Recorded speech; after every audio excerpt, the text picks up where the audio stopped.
धुळ्यात कानबाई माता महोत्सवाला सुरुवात झाली आहे। तसेच रविवारी कानबाई मातेची प्रत्येक भाऊबंद मिळून प्रतिष्ठापना झाली आहे। गव्हापासून बनवलेले रोट अर्थात खापरावरच्या पुरणपोळीचा नैवेद्य चढवण्यात आला। या महोत्सवासाठी गावात रात्रभर जागरण तसेच पारंपरिक गीतं आणि फुगडी नृत्यानं रात्र रंगली।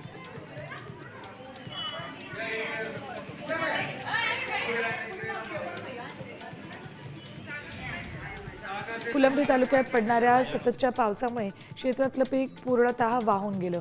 त्यामुळे शेतकऱ्यांवर आर्थिक संकट ओढवलंय। प्रशासनानं पंचनामे करून नुकसान भरपाई द्यावी अशी मागणी शेतकऱ्यांनी केली।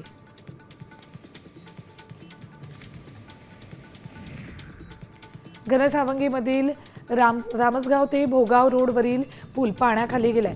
जायकवाडीतून शेतीसाठी सोडण्यात आलेल्या पाण्यामुळे हा पूल पूर्णतः पाण्याखाली गेलाय। दरम्यान शेतातही पाणी गेल्यानं शेतीचं नुकसान झालंय।